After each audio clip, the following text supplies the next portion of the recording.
Praise the lord. సామెతలు 8వ అధ్యాయం 4 నుండి 11 వచనాలు మనకి జ్ఞానం గురించి తెలుపుతున్నాయి. జ్ఞానం గురించి ఇక్కడ అనేకమైన ముఖ్య విషయాలు కనిపిస్తున్నాయి. వారు వీరని తేడా లేకుండా తెలివి లేని వారు, బుద్ధి లేని వారు కూడా జ్ఞానాన్ని సంపాదించుకునే అవకాశం ఉంది.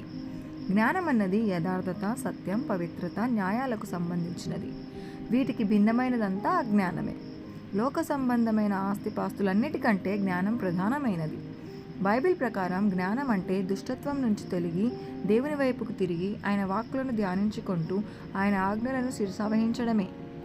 క్రీస్తులో నమ్మకం ఉంచిన వాడు ప్రపంచంలో మిగిలిన వారందరికంటే నిజమైన జ్ఞానానికి చేరువలో ఉన్నాడు. ఎందుకంటే క్రీస్తే దేవుని జ్ఞానం. ఆయన తన విశ్వాసుల్లో ఉన్నాడు. వారి జ్ఞానం ఆయనే. వారు ఆయనలో సంపూర్ణులు. క్రీస్తులో నమ్మకం ఉంచి ఆయన్ను తెలుసుకొని ఉన్నవారు నిజమైన జ్ఞానోదయం పొందినవారు. వారు చేయవలసినది క్రీస్తు వైపు చూస్తూ ఆయనకు లోబడి ఆయన వద్ద నేర్చుకోవడమే. ఆమెన్.